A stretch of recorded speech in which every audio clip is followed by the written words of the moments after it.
सर्दियों का मौसम शुरू हो चुका था और बांसेरा जंगल में हर तरफ बर्फ ही बर्फ थी। टूनी चिड़िया अपने जंगल को छोड़कर सुंदरबन जंगल में आ जाती है। उस जंगल में हर तरफ हरियाली ही हरियाली थी। टूनी चिड़िया को एक दरख्त पर बैठा हुआ मिट्ठू तोता दिखाई देता है। टूनी चिड़िया उस तोते के पास आती है। मिट्ठू तोते, मैं मानसेरा जंगल से आई हूँ। क्या इस जंगल में रहने के लिए मुझे कोई खाली घर मिलेगा? चिड़िया बहन, नदी किनारे एक घर मौजूद है और वो कई महीनों से खाली पड़ा हुआ है। उसमें कोई नहीं रहता। आप अपनी बेटी के साथ वहाँ पर आराम से रह सकती हो। मिट्ठू तोते, हमारी मदद करने के लिए तुम्हारा बहुत बहुत शुक्रिया। फिर टूनी चिड़िया नदी की तरफ चली जाती है। जिस घर का मिट्ठू तोते ने टूनी चिड़िया को बताया होता है, उसी घर के बाहर कालू और गोरी बैठे हुए होते हैं। कालू जी, लगता है ये घर कई महीनों से यूं ही बंद पड़ा हुआ है। हमारे तो भाग ही खुल गए। हमें तो बना बनाया घर ही मिल गया। सही कहते हैं, जब ऊपर वाला देता है तो छप्पड़ फाड़ के देता है। गोरी, हमारे रहने का तो बंदोबस्त हो गया। अब हमें कोई नया घर बनाने की कोई जरूरत नहीं है। कालू और गोरी आपस में बातें कर रहे होते हैं कि तभी वहाँ पर टूनी चिड़िया भी आ जाती है। कौवी बहन, मैंने सुना है इस घर में कोई नहीं रहता। क्या ऐसा ही है? और यो बिन बुलाई मेहमान, तुझसे ये किसने कह दिया कि इस घर में कोई नहीं रहता? ये घर तो हमारा है। मगर उस मिट्ठू तोते ने तो कहा था कि ये घर कई महीनों से बंद पड़ा हुआ है और इस घर में कोई नहीं रहता। अच्छा, तो ये बात तुझे उस मिट्ठू तोते के बच्चे ने बताई है? चिड़िया बहन, वो तोता तो बहुत शरारती है। वो यूं ही झूठ बोलता रहता है। ये घर हमारा है, हमारा। अच्छा, तो ऐसी बात है। कालू भाई, आपका घर 2 मंजिला है। अगर आप एक घर मुझे रहने के लिए किराए पे दे दो तो आपकी बड़ी मेहरबानी होगी।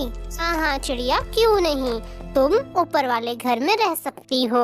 वो किराए के लिए खाली है। मगर हमारी एक शर्त है, हमें पैसों की बजाय तुम्हें हमारे लिए रोजाना दाना लाना होगा।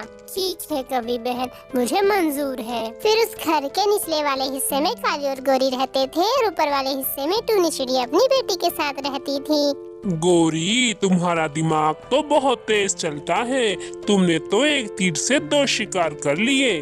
अरे कालू जी, आप अभी अपनी बीवी को जानते ही कहाँ हो। आज से हमारे बुरे दिन गए और आज से हमारे अच्छे दिन शुरू हो गए हैं। सुबह होते ही टूनी चिड़िया अपने लिए उन कौवों के लिए दाने की तलाश में निकल पड़ती है और दूसरी तरफ कौवे हर वक्त सिर्फ आराम ही कर रहे होते हैं। फिर टूनी चिड़िया उन कौवों के लिए गंदम की बालियां खाने के लिए लेकर आती है। गोरी बहन, आज मैं आपके लिए गंदम की कुछ बालियां खाने के लिए लाई हूँ। वाह हरी चिड़िया, तुम तो बहुत ही कमेरन निकली हो। जब तक किसी तरह तुम हमारे लिए कुछ न कुछ नया खाने के लिए लाती रहोगी, तब तक तुम और तुम्हारी बेटी इस घर में आराम और सुकून से रह सकती हो। इसी तरह कई दिन और कई रातें गुजर जाती हैं और टूनी चिड़िया घर से सुबह सवेरे ही निकल जाती थी। कभी उन कौवों के लिए खाने के लिए कोई फल लेकर आती तो कभी दाना लेकर आती थी। माँ, आज मेरा मन कुछ मीठा खाने को कर रहा है। आप मेरे लिए कुछ मीठा बनाए ना। ठीक है बेटी, मैं अभी तुम्हारे लिए मीठे मीठे रसगुल्ले बना कर लेकर आती हूँ। गोरी, मुझे कुछ मीठे मीठे की खुशबू आ रही है। लगता है हमारी किराएदारनी ने कुछ मीठा खाने को बना रखा है।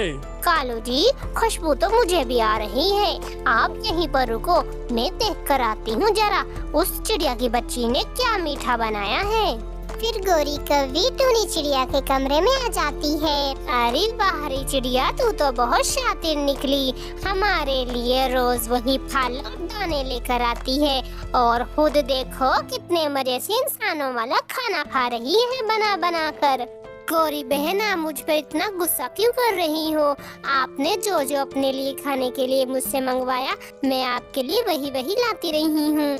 चुप कर चिड़िया, मुझे मत बता कि तुमने क्या किया और क्या नहीं किया। एक तो मैंने तुम गरीब को रहने के लिए छत दी है और ऊपर से मुझे ही बातें सुना रही है। अगर तू एक लफ्ज और बोली ना तो इसी वक्त तुम्हें तुम्हारी बेटी को धक्के देकर घर से निकाल दूंगी। और हाँ, अब मैं इस रसगुल्ले की प्लेट को अपने साथ लेकर जा रही हूँ। फिर गोरी कवि वो रसगुल्लों से भरी हुई प्लेट अपने साथ लेकर अपने घर आ जाती है। वाह गोरी, मीठे मीठे रसगुल्ले, ये तो बाहर से देखने में टेस्टी लग रहे हैं, अंदर से कितने मजेदार होंगे।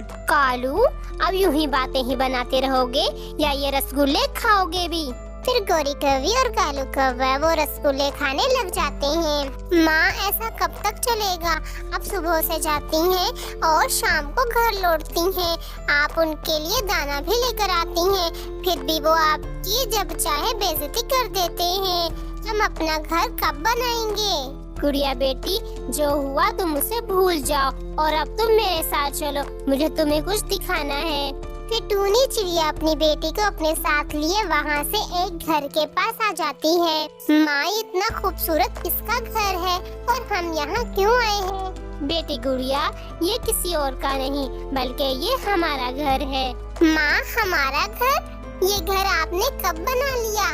गुड़िया बेटी, मैं तो उसी दिन उन कौवों की चालाकी को समझ गई थी। मुझे पता था ये कौवे हमसे झूठ बोल रहे हैं और मैंने उसी दिन से ही एक घर बनाना शुरू कर दिया था और आज ये घर मुकम्मल हो चुका है और अब हम यहाँ अपने ही घर में रहा करेंगे।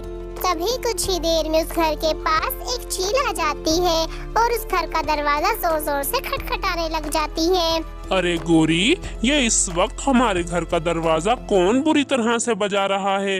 और कौन? आई होगी वो चिड़िया की बच्ची, इसे तो मैं अभी सीधा करती हूँ। फिर गोरी कौवी घर से बाहर आ जाती है। अरे ओ चील, अब इतनी रात को तू कहाँ से टपक पड़ी? तुम मेरा घर का दरवाजा क्यों जोर जोर से खटखटा रही हो? तुम्हारा घर? ये घर तुम्हारा कब से हो गया? लगता है मेरे जाने के बाद तुमने इस घर में अपना बसेरा बसा रखा है। तेरा भूत तो मैं अभी उतारती हूँ, तू जरा अंदर तो चल। अरे कमबख्तो, तुम दोनों ने तो मेरे आलीशान घर को लेटरिन ही बना दिया। तुम दोनों ने तो हर जगह पोटियां ही पोटियां कर रखी हैं। अगर तुम दोनों सही सलामत घर से बाहर जाना चाहते हो तो जल्दी से मेरे घर की साफ सफाई कर दो। फिर चील उन दोनों से घर की साफ सफाई करवाती है और साफ सफाई करवाने के बाद छुट्टी देकर उन्हें उस घर से निकाल देती है। प्यारे दोस्तों, वीडियो कैसी लगी कमेंट करके जरूर बताइएगा। अगर वीडियो अच्छी लगी है तो वीडियो को लाइक और चैनल को सब्सक्राइब जरूर कर दीजिएगा।